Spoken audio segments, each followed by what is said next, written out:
podcast Sete Crescimento, o cenário perfeito para te desenvolveres, com Sofia Bento.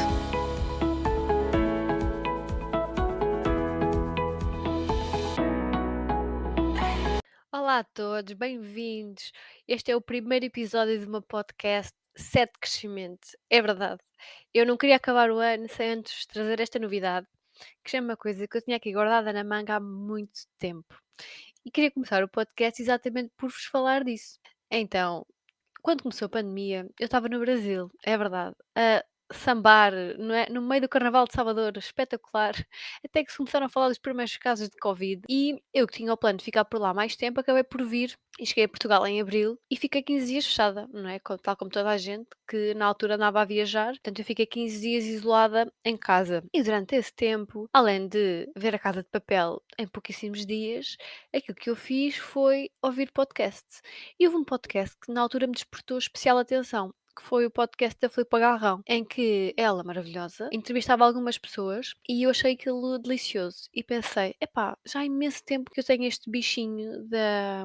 Eu vou dizer da rádio, mas é mais da comunicação em geral, não era exclusivamente fazer rádio. Esta parte da comunicação sempre foi uma coisa que eu gostei imenso e que sempre me deu muita alegria fazer. E até me lembra um episódio que eu tenho de há 10 anos atrás, em que eu era caloira na Universidade de Coimbra e me inscrevi num casting para fazer parte da RUC, da rádio. E o que é que eu fiz naquele dia? Eu cheguei ao dia e não pus lá os pés, é verdade. A pessoa era um bocado tímida na altura e decidiu não aparecer. E isso é alguma coisa que eu tenho algum arrependimento ainda hoje em dia, porque acho que tinha sido uma aventura muito gira. Mas eu estou a correr atrás do prejuízo, não é? E decidi então fazer este podcast, para já porque me divirto muito a fazê-lo. Tal como estava a dizer, a comunicação sempre foi uma área que eu gostei muito e acho que é uma forma bastante simples e direta de vos passar alguns conhecimentos, alguns tópicos, alguns temas que sejam úteis para a vossa vida. Eu chamei-lhe sete de crescimento e sete não vem do número sete, vem sim de cenário, não é? De um espaço em que nós possamos efetivamente crescer juntos. E digo juntos porque a primeira temporada vai ser uma temporada a solo, pelo menos este é o meu plano, mas depois passar para outras esferas, não é? Quem sabe entrevistar pessoas. Já tenho aqui um plano na minha cabeça, mas esta primeira temporada vai ser a solo. Eu gostava de trazer para começar alguns temas para te ajudar a trabalhares a tua inteligência emocional, o teu autoconhecimento, porque esta área do desenvolvimento pessoal sempre foi uma área que eu gostei muito. E acho que quando nós nos desenvolvemos, nós conseguimos ser mais felizes e conseguimos também diminuir o impacto que às vezes algumas coisas menos positivas que acontecem na nossa vida têm em nós. Quando sabemos lidar com aquilo que está a acontecer, conseguimos sair das situações de uma maneira mais equilibrada, não nos vamos tanto abaixo. E então essa também é um bocadinho a ideia deste podcast. E para começar, o primeiro episódio, eu queria-vos falar de stress, ansiedade e zebras. Não é? Vocês pensam, mas o que é que tem zebras a ver com a ansiedade? É isso que vamos perceber. Eu vou aqui ativar o meu modo contadora de histórias para te falar da resposta de stress crónico a que nós estamos sujeitos e do impacto que isto tem na nossa saúde. E isto porquê? Porque uma das queixas mais frequentes das pessoas que me aparecem no consultório é esta dificuldade em gerir o stress e a ansiedade. A primeira coisa que eu te quero dizer sobre o stress e a ansiedade: não é possível desligar, não é possível viver sem stress e não é possível viver sem ansiedade. Porque se nós não tivéssemos nem stress nem ansiedade, nós já teríamos certamente morrido. É verdade. Quando nós sentimos ansiedade perante uma situação, é isto que nos mantém alerta. Não é? E a resposta de stress no nosso organismo é aquilo que nos permite mobilizar os recursos para nós respondermos a esse evento que nos parece ameaçador na altura. Imagina, se tu estivesses na rua, no passeio, e visse um carro a vir na tua direção, se não fosse ativada uma resposta de ansiedade e de stress no teu organismo, tu ficavas ali e certamente ias ser atingido pelo carro e não ias fazer nada. Ou ias ter uma apresentação na faculdade ou no teu trabalho e não ias lembrar-te que tinhas que fazer, não ias tentar ver os detalhes, não ias tentar corrigir as falhas, não ias tentar que aquilo ficasse bom. Então, a ansiedade é aquilo que te permite ficar alerta para lidar com as ameaças.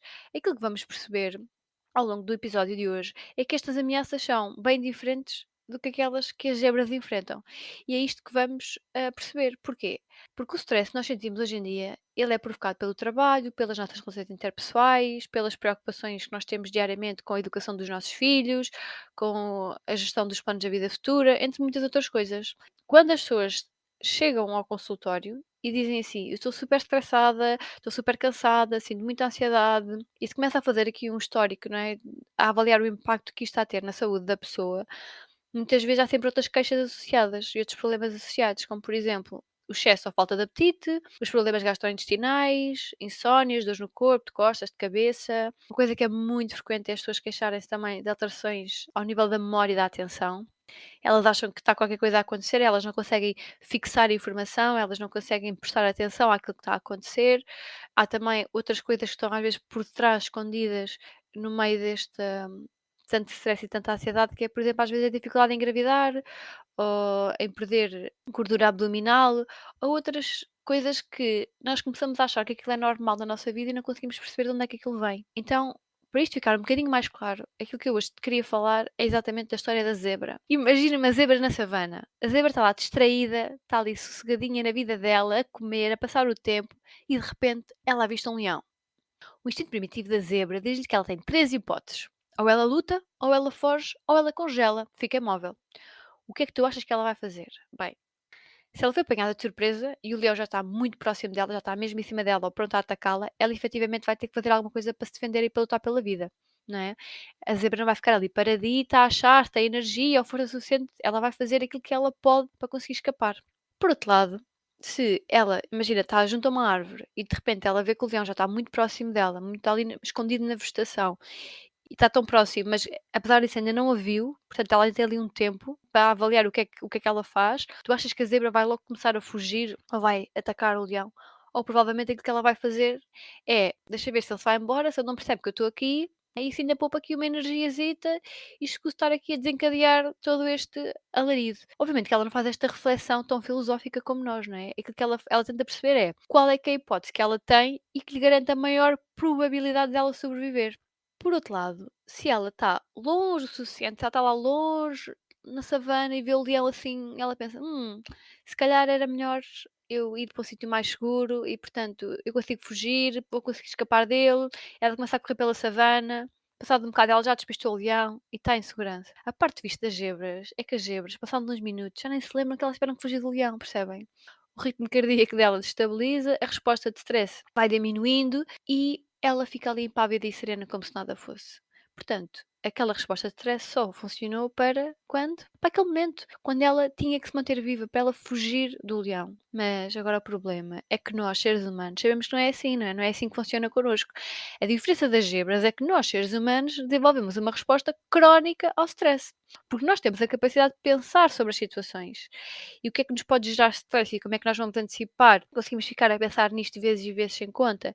E às vezes conseguimos fazer histórias na nossa cabeça de coisas que nunca vão acontecer e que, ou se já aconteceram no passado, nós ficamos ali a relembrar, a ruminar sobre o assunto vezes e vezes sem conta e continuamos a reviver aquilo na nossa cabeça como se aquilo fosse real. E pior, nós ainda temos a capacidade de ficarmos a pensar: ai, o que é que será que a outra pessoa pensou sobre mim? Ai, será que ela se lembra que eu escorreguei naquele dia, lá naquelas escadas lá na escola quando eu andava no secundário? Mas agora nós temos 30 anos e aquilo já foi há 1000 anos atrás e ainda continuamos a pensar sobre isto. É verdade. Nós temos, assim, uma resposta que é tipo, plim! Quando nós pensamos em alguma coisa que nós achamos que é ameaçador, que nos vai embaraçar, que nos vai socialmente deixar mais vulneráveis perante alguém, esta resposta de stress também é ativada. E não funciona só nisso, porque imagina, se tu estiveres também numa zona assim de campo, se tu vires que uma cobra está muito próxima dos teus pés, ou imagina se um urso, aparece um urso enorme, tu achas que vais logo começar a escapar ou vais atacar o urso? Obviamente que não, não é? E aquilo que tu vais fazer é, se calhar vou ficar aqui quietinha, vou esperar que ele se vá embora para conseguires ganhar tempo e ver se não acontece nada de pior, porque tu sabes que as hipóteses que tu tens de sobreviver a lutar com um urso são bastante reduzidas, não é? O bichinho é um bocadinho mais pesado, maior e mais veloz do que nós. E nesta situação de nós ficarmos parados, eu queria te trazer aqui uma reflexão, que é uma coisa que as pessoas, quando vêm à consulta, também muitas das vezes trazem na bagagem, que é, elas referem sempre situações em que elas ficaram muito, estavam numa situação de eventual perigo e que elas bloquearam. Elas dizem: Sofia, eu não consegui reagir. Aquilo estava a acontecer à minha frente e eu não consegui reagir. Portanto, o que é que aconteceu à pessoa? A pessoa ficou congelada, não é? Esta resposta de congelamento também acontece de alguma maneira quando nós, por exemplo, estamos com sintomas mais depressivos e só queremos ficar na cama, não queremos sair, só queremos ficar no escuro, sossegaditos, isolados, não queremos falar com ninguém.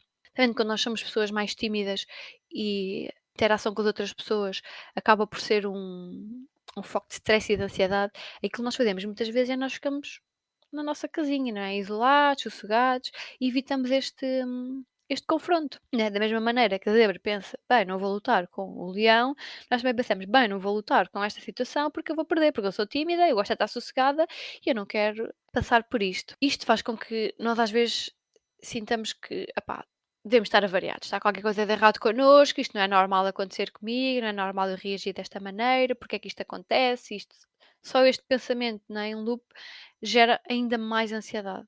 Então, o que é que eu vos queria dizer de uma maneira muito simples? Primeiro, o nosso corpo está sempre a tentar comunicar-nos alguma coisa. Se o nosso corpo diz assim: olha, estás aqui a ter problemas de digestão, foste de férias e ficaste doente, pois, porque que será que isso aconteceu, não é? O nosso corpo está a tentar comunicar através do desconforto, através da doença, através da dor, que alguma coisa não está bem.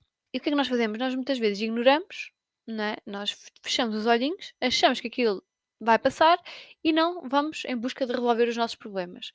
Epá, isto causa muitos problemas, sabes? Porquê? Nós na escola, nós não aprendemos a lidar com o stress e com a ansiedade, não é propriamente ali uma matéria que nós aprendamos, não é? À semelhança daquilo que acontece com a matemática e com a história, ou com o português e com a filosofia. Pelo menos na minha altura, acho que as coisas agora vão mudando aos bocadinhos, mas na minha altura ninguém nos ensinava a lidar com as emoções, percebem? Não é uma coisa que se faça a não ser dentro de um contexto de consulta, de acompanhamento psicológico. Por isso é que é tão importante nós falarmos sobre estas coisas, porque nós não estamos assim avariados. E vou-te dar outro exemplo. Às vezes as pessoas chegam à consulta e dizem assim: olha, sinto-me cansada, não tenho energia para nada, não me apetece fazer exercício, não me alimento como deve ser, não consigo dormir bem, às vezes me apetece ficar em casa, mas eu quero aprender a lidar com isto. Ok. O que é importante? Imagina desta forma: o nosso corpo é a máquina mais inteligente que existe. Ok? Eu não sei, tu podes ser um carro a gasóleo, gasolina, elétrico, não sei o que é que como é que o teu carro funciona, mas é assim, certamente ele precisa de uma fonte de energia, certo? E o que é que eu quero com isto dizer? Se nós não nos alimentamos bem, se nós não dormimos bem, se nós não bebemos água, se nós não apanhamos sol, se nós não fazemos exercício, se nós não estamos com as pessoas de quem nós gostamos, como é que nós vamos estar bem? Percebem? O nosso corpo só está a manifestar desconforto perante aquilo que ele está a dizer que não está bem. Porque nós precisamos destas coisas todas que eu acabei de enumerar para nós nos sentirmos bem. Vou-vos dar um exemplo muito pessoal. Eu nunca gostei muito de fazer desporto. Não sou aquela pessoa que acorda de manhã super entusiasmada para ir correr. Isso não me acontece.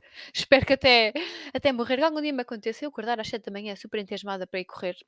Mas as atividades mais tranquilas são coisas que me ajudam. Por exemplo, yoga ou pilates, a fazer exercício, não é? A manter o foco da minha atenção e a direcionar também a minha energia e a fazer este trabalho todo interno. O que é que eu quero com isto dizer? Que apesar de eu de manhã, quando acordo, não estar super motivada para ir ao ginásio, fazer exercício, é super importante. Para mim deixou de ser uma coisa que é negociável. Eu não penso, ai, será que eu hoje estou com vontade de fazer isto ou aquilo? Não, eu simplesmente vou. Da mesma forma que, eu não fico a negociar se tenho que tomar banho ou não, não é? A pessoa tem que tomar banho todos os dias, a pessoa tem que lavar os dentes, e estas coisas são mesmo importantes nós refletirmos, porque nós às vezes há coisas que nos ajudam a manter-nos bem, e se nós colocamos isso na parte das coisas que são negociáveis, isto torna-se um bocadinho dramático. Se eu estiver à espera da minha vontade para beber água, posso garantir-te que eu passo o dia inteiro e não bebo água. Depois temos dores de cabeça, depois ficamos com prisão de ventre. Porquê é que isto acontece? Porque nós não estamos a fazer o básico, percebem? O nosso corpo, perante uma resposta de stress, de ansiedade, ou o que quer que seja, vai sempre tentar perceber se o básico está a ser feito. E muitas das vezes eu posso garantir-te que não estamos a fazer o básico. Pensando com esta história do teletrabalho, muita gente passa dias e dias em casa e não sai, não faz exercício, não vê outras pessoas, está sempre no mesmo ritmo, não há uma separação entre aquilo que é o espaço físico de trabalho e aquilo que é o espaço físico para comer, para dormir, para descansar, para estar com as pessoas. O nosso corpo precisa disto. Não há milagres, entendem? Tem que haver um trabalho, tem que haver um investimento da nossa parte em nós mudarmos isto tudo. E eu acho que é importante nós percebermos outras coisas, que é a nossa cabeça vai sempre aqui pelo instinto primitivo e vai-nos dizer assim: olha, precisas disto para sobreviver. Portanto, desenrasca-te. E tu dizes assim: ok, e o que é que isso significa? Significa que aquela apresentação que tu tens para fazer no trabalho gera-te ansiedade, né? E o que é que a tua cabeça te vai dizer? Olha, não faças, ficas aí a procrastinar, abres aí as redes sociais todas, vais fazer vais-te atualizar de tudo aquilo que está a acontecer no TikTok nas últimas horas e não vais fazer isso, porque isso gera-te ansiedade. Portanto, tu vais ficar aí sossegadita e não vais fazer nada disso. Portanto, o que é que nós fazemos? Nós evitamos, malta, é verdade, não são só vocês, eu também faço isso e todos fazemos. Nós temos uma tendência natural, está bem, está inscrita em nós, de evitarmos o sofrimento, de evitarmos o desconforto. E a nossa cabeça não está variada, ela quer proteger-nos. Lembrem-se acima disto tudo. A nossa cabeça quer proteger-nos, mas nós, que estamos um bocadinho mais evoluídos que as zebras neste sentido, temos que contrariar algumas destas indicações do nosso corpo. Por exemplo, é meia-noite. Ainda temos não sei o que para acabar, mas estamos a trabalhar há, sei lá, 12, 13, 14 horas. Se calhar é mesmo importante ir dormir, sabes? Se calhar aquele e-mail não é assim a última bolacha do pacote. Se calhar se tu fosse despedido amanhã, se calhar eras rapidamente substituído. Portanto, se calhar acho que vale a pena tanto stress e tanta ansiedade. Por causa de um e-mail, por causa de alguém que está com pressa, por causa de alguém que quer alguma coisa para amanhã. Eu acho que é super importante nós fazermos esta reflexão de pararmos e perceber onde é que nós estamos. E quando digo onde, estou a falar mesmo do nosso espaço mental. Onde é que nós estamos? Estamos em piloto automático, estamos super ansiosos. O que é que está a acontecer à nossa volta? Como é que nós nos estamos a sentir? Como é que está o nosso corpo? Já bebemos água? Já parámos para comer? Quantas horas é que andamos a dormir? Temos apanhado sol? Temos estado com as pessoas de quem nós gostamos? O que é que nós estamos a fazer por nós? E esta é a reflexão que eu vos quero deixar hoje, porque eu acho que isto é mesmo importante. E o autoconhecimento parte muito daqui, que é, se nós não pararmos para perceber como é que nós estamos, nós não vamos conseguir mobilizar os nossos recursos para lidar com aquilo que está a acontecer, ok? Da mesma forma que o nosso corpo faz isto fisiologicamente, imagina, a zebra acabou de comer, o leão está atrás dela, ela não vai ficar ali paradita à espera de fazer a digestão, não é para começar a correr dela, ela vai pôr-se a correr e pronto. Isto acontece connosco, o nosso corpo acaba, porque é que as nossas defesas, o nosso sistema imunitário fica afetado? Porque o nosso cérebro começa a dizer assim: olha, isto e isto agora, nesta situação de stress, isto é secundário, não gastes energia nisso. Isto é fixe se, pá, hoje temos um evento, temos que preparar isto ou aquilo, temos este projeto para entregar, estamos aqui cheios de adrenalina, entregamos isto, pá, e amanhã vamos descansar. Isto era incrível, não é? A nossa memória até fica com mais clareza, até ficamos mais atentos, mais focados, entregamos o projeto e está tudo ok. O grande problema é que nós não estamos a desligar este botão. Nós temos este projeto hoje e temos outro projeto amanhã. E depois as pessoas chegam à consulta e dizem assim: Sofia, estive aqui a pensar, epá, não tiro férias há 2 anos. Ou ando a trabalhar tipo 60, 80 horas por semana. Pois, eu digo, pois, não é? É tal história do carro, não é? Que o nosso carro não anda sem combustível, sem fonte de energia. Eu penso, pois, como é que tu há de estar bem? Se nós estamos em esforço, e neste esforço brutal, como é que nós devemos estar bem? Por isso o conselho hoje é: para, relaxa, tenta perceber o que é que te causa stress, como é que tu podes lidar com isso. Nós temos fases na nossa vida em que é muito mais difícil, porque nós estamos um bocadinho, podemos estar mais fragilizados, podemos sentir-nos mais em baixo, e depois é aquilo, eu costumo dizer que é o ímã, não é? Que é, quando nós estamos assim, toda a porcaria se vai agarrar ao ímã, não é? Tipo, parece que nós atraímos tudo. As minhas clientes que me estão a ouvir agora vão se rir porque eu estou sempre a dizer: tu vais lá atrás aos arquivos todos de memória, não é? E vais buscar todas as coisas de errado e que aconteceram de mal no passado e vais juntar aqui. E elas começam-se a rir e dizem: pois é exatamente isso que a minha cabeça faz. Eu digo: pois. E porquê que o nosso cérebro está a fazer isto? O nosso cérebro diz assim: olha, estás a passar por este evento, deixa cá perceber se já passaste por alguma coisa parecida no passado. Deixa ir aqui aos fecheirozinhos de memória, deixa ir aqui ver as situações do passado, se isto já aconteceu, como é que tu lidaste e como é que tu vais lidar agora. Isto tem uma parte boa e uma parte má. A parte boa é, se nós no passado conseguimos lidar com situações semelhantes e sobrevivemos, entre aspas, de uma maneira positiva, conseguimos ultrapassar as situações, pá, porreiro, né? Nós achamos, ah pá, eu até sou uma pessoa com recursos, eu até consigo lidar com isto. Mas por outro lado, nós passamos por situações em que as coisas correram mal, em que falharam, ou em que nós nunca passamos por uma situação semelhante, isto vai nos gerar mais ansiedade, percebem? Porque o backup de informação que nós temos ou é inexistente ou é negativo. Isto gera imensa ansiedade. Então, faz este exercício consciente de perceber porque é que esta situação me está a gerar ansiedade. O que é que nesta situação me deixa desta forma? E como é que eu me sinto? Nós às vezes dizemos assim, estou bem. E eu, ok, mas estás bem como? Estou mal. Mas o que é mal? Bora aqui tentar perceber qual é que é a emoção que está predominante nesta situação. É medo? É raiva? É angústia? O que é que está a acontecer? Porque são coisas diferentes, não é? E A psicologia também nos diz que quando nós aprendemos a reconhecer as nossas emoções, nós conseguimos mais facilmente dominá-las. Dominá-las no sentido de elas deixam de ser tão assustadoras. Da mesma forma que, às vezes, as pessoas dizem: Ah, porque quando eu fico muito estressada ou ansiosa, dá-me vontade de chorar. Eu digo: Ótimo. E ele ri, fica-se a olhar para mim e diz: Então, mas estás-me a dizer que é fixe chorar? Eu estou a dizer: É fixe chorar, sim, senhora, é muito bom. Porque o que é que nós estamos a fazer? Nós estamos a dar espaço à emoção. Né? As coisas estão a vir acima, nós estamos a autorregular-nos, nós estamos a reconhecer que aquilo é difícil, estamos a deixar que aquilo venha até nós. E não é para nós ficarmos ali afundados na nossa poça de choro, nada disso que eu estou a dizer. Estou a dizer que há efetivamente um momento em que nós temos que deixar a emoção vir ter connosco, ok? Nós reconhecermos essa emoção, acolhê-la, não precisamos nos identificar com ela. Às vezes nós dizemos, porque eu pensei mal daquela pessoa, estou cheia de raiva daquela pessoa e depois sinto-me culpada. Nós não somos os nossos pensamentos, ok? Nós temos muitos pensamentos intrusivos que nos causam mal-estar, mas nós não somos os nossos pensamentos. Não é porque nós pensamos, epá, apetecia-me dar mesmo um murro na cara daquele meu colega ou daquele meu chefe. Isto não quer dizer que nós vamos efetivamente fazer isto, nem que nós somos más pessoas. Isto significa que, mais uma vez, o nosso instinto de sobrevivência diz-nos como é que nós lidamos com uma ameaça. Nós lutamos, nós fugimos, nós congelamos, nós ficamos imóveis. Uma situação no trabalho, por exemplo, o que é que acontece? Aquela pessoa grita imenso connosco e nós percebemos, bem, não adianta muito responder porque esta pessoa não vai mudar a atitude dela, portanto, daqui a bocado eu vou respirar e daqui a bocado eu já volto a falar com ela. Portanto, isto é a nossa resposta de nós ficarmos imóveis. Nós percebemos, aquilo que eu vou fazer neste momento não me vai ajudar a sair da situação. Então nós recolhemos, ou a nossa cabeça decide, ficar imóvel. Por outro lado, se o nosso chefe está a ser super injusto e nós já estamos de saco cheio, o que é que acontece? Nós vamos responder. É a nossa maneira de ataque. Nós não andamos. Bem, também lhe podem dar um soco, mas não é isso que eu estou. Espero que não aconteça, tá? Se aconteça, por favor, procurem terapia, porque não é assim a maneira de resolver os problemas.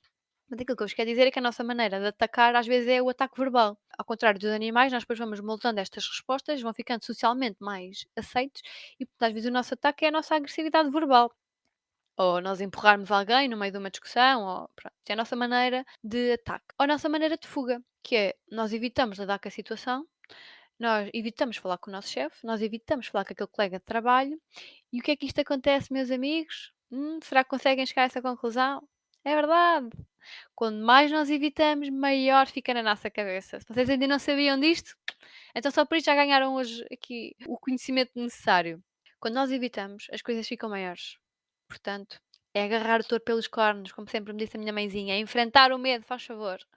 Enfrentar o medo e enfrentar estas situações é nós darmos a possibilidade a nós mesmos de reconhecer que estamos dispostos a lidar com a situação e que estamos a procurar dentro de nós os recursos necessários para o fazer.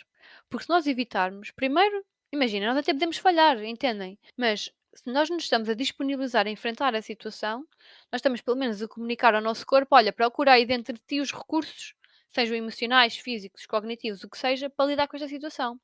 Se nós fugimos da situação, nós estamos a dizer ao nosso corpo: olha, esta ameaça é demasiado grande, eu não consigo lidar com isto. Isto ajuda-te a perceber. Imagina uma curva, não é? Nós estamos cá em baixo, depois a curva começa a subir, não é? Isto é a nossa ansiedade, e nós estamos lá em cima, no topo da curva, e o que é que nós fazemos? Aquilo é tão desconfortável que nós saímos da situação, ok?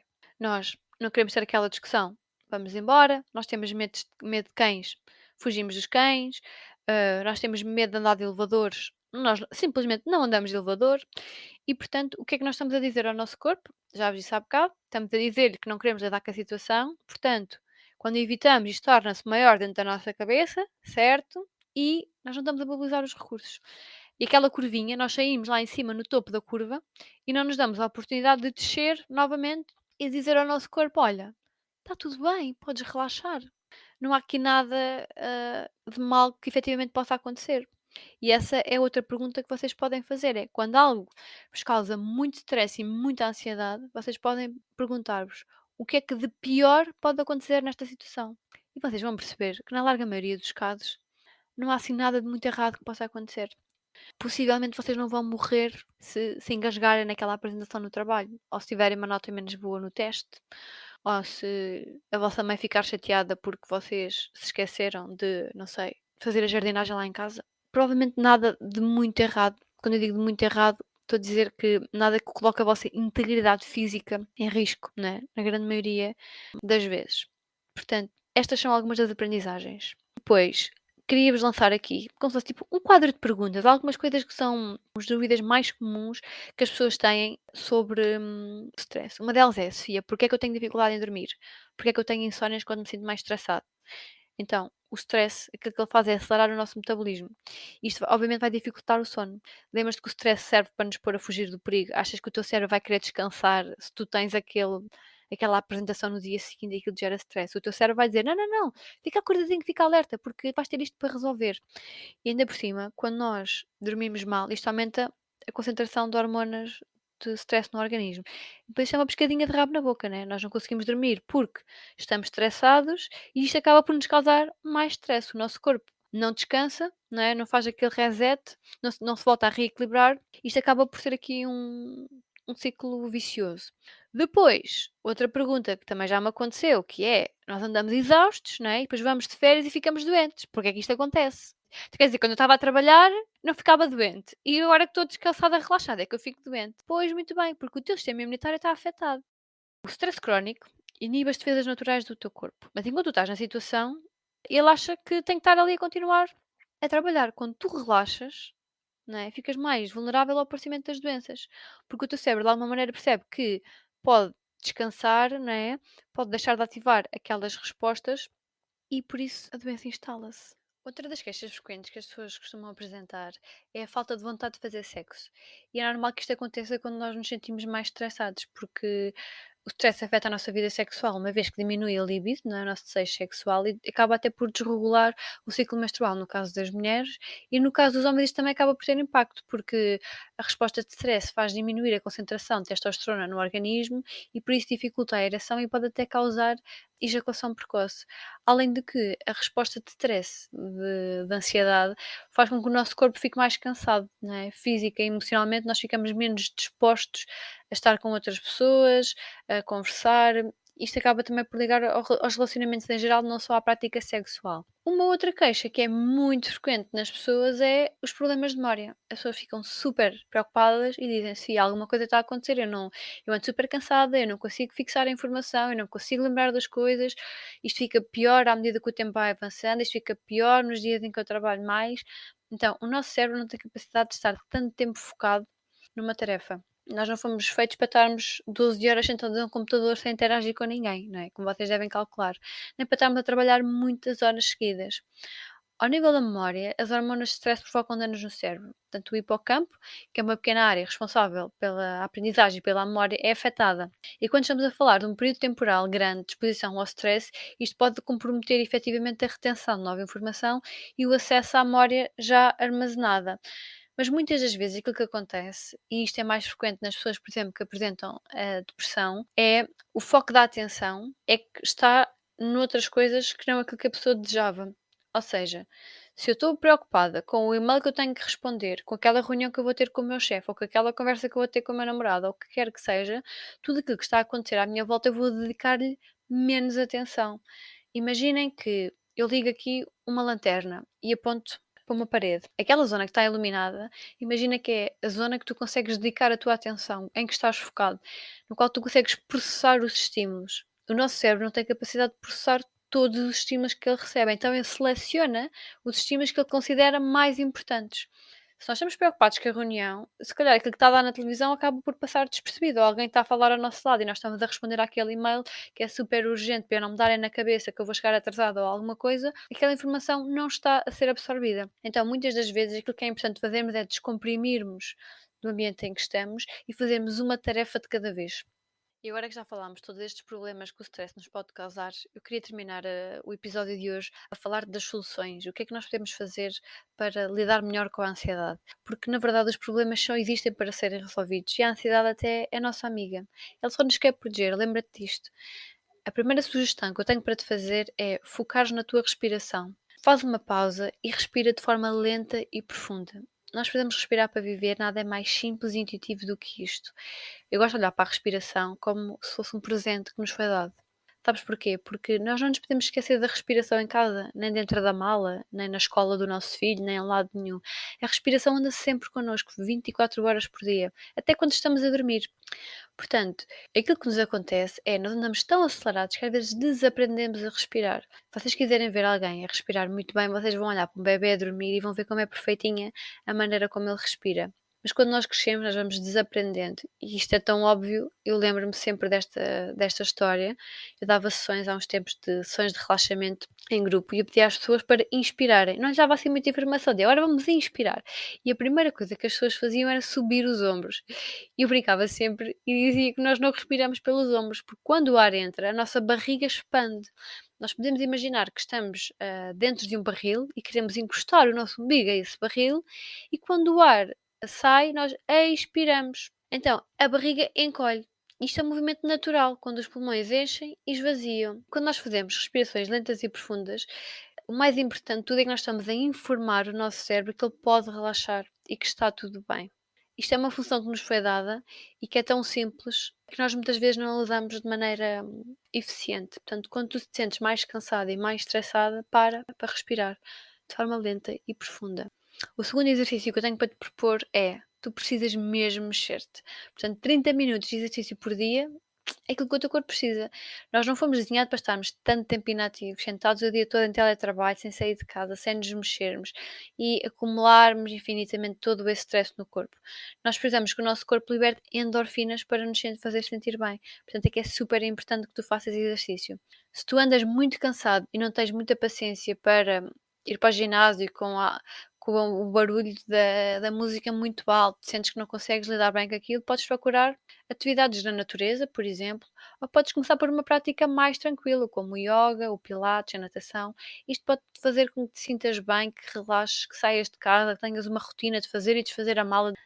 A outra dica que eu tenho, esta é super simples, não precisas fazer nada, simplesmente fazer o quê? Estar ao sol. É verdade, a vitamina D ajuda-te a dormir melhor. E se estás muito estressado, apanhar sol vai-te ajudar a descansar e a relaxar. Principalmente se tu és como eu, que moras aqui perto da praia, na zona oeste, e certamente estás a ouvir, estás a imaginar-te ali junto da praia, numa atividade mindful, a olhar para o mar, a apanhar sol, a respirar, tudo super tranquilo. E outra coisa que eu não podia deixar de dizer é o quão importante é tu beberes água. Quando nós bebemos água, nós estamos a hidratar o nosso corpo. Isto faz com que nós tenhamos menos dores de cabeça, que o nosso organismo, os nossos intestinos funcionem melhor, que nós nos sintamos mais até tranquilos. E isto também tem uma coisa muito importante que eu gostava de dizer, que é no nosso cérebro, o centro da fome é muito próximo do centro da sede. Portanto, nós às vezes não bebemos água e achamos que estamos sempre cheios de fome, quando na verdade nós estamos é mesmo cheios de sede. Se tu tiveres que te lembrar de beber água, provavelmente não vais beber água nenhuma o dia todo. Então aquilo que eu te recomendo é que tu deixes uma garrafa de água próxima da cama, na tua mesa de cabeceira, na tua secretária, para que esteja mais disponível e mais próxima de ti. Por outro lado, uma alimentação equilibrada. Nós às vezes fazemos suplementação vitamínica, não é? Nós tentamos ir buscar cápsulas e a medicamentos, aquilo que o nosso organismo tem em falta, quando muitas das vezes, na grande maioria das vezes, nós podemos ir buscar isso à nossa alimentação, porque o nosso alimento é o nosso medicamento. Então, se tu andas mais cansada, tenta focar também na tua alimentação e perceber o que é que tu podes fazer de diferente. Quais é que são os alimentos que te vão ajudar a sentir melhor? Portanto, tens que dormir 7 a 8 horas por dia. O teu cérebro e o teu corpo precisam de descansar e de regenerar. Portanto, deixa lá as séries da Netflix às 2 da manhã e vai descansar. E também, super importante, é tu estares com pessoas. Nós somos seres sociais e estamos desenhados para viver com outras pessoas, porque o nosso cérebro percebe que em grupo nós somos mais fortes e que as nossas hipóteses de sobreviver são maiores. Liga aquele teu amigo, convida-os para jantar, desfruta da companhia de outras pessoas. Porque há aqui uma hormonazinha que é produzida, que é a oxitocina, que é a hormona do amor. E ela está relacionada com a nossa ligação afetiva, com as recompensas sociais, com a confiança no outro, a comunicação, a empatia. Isto vai também proporcionar uma maior sensação de bem-estar e de tranquilidade. E por último, como não podia deixar de ser, faz terapia se tu sentes que os teus níveis de stress e ansiedade estão a tornar a tua vida difícil. Se tu achas que estão a impactar de forma negativa diferentes áreas da tua vida e que tu não estás a conseguir gerir sozinho. Talvez seja a hora então de consultares um profissional e de aprenderes a lidar com aquilo que estás a sentir e desenvolver estratégias para lidares com essas dificuldades. Espero que este conteúdo tenha sido útil. Chegamos ao fim aqui do nosso episódio. Lembra-te de partilhares com alguém que vai gostar de o ouvir também e de subscrever o canal no Spotify, ativar as notificações para seres dos primeiros a saber quando saem os próximos episódios e de acompanhar também o meu trabalho no Instagram, em Sofia Bento Psicologia, e no Facebook. Fica ainda aqui a próxima dica do próximo tema do episódio, que vai ser sobre medo. É verdade, toda a gente quer fugir do medo, quando o medo é só uma emoção básica e que serve também para quê? Para nos proteger. Se nós não tivéssemos medo, se nós não tivéssemos a capacidade de nos proteger, algo de muito errado acontecia. Então, até lá.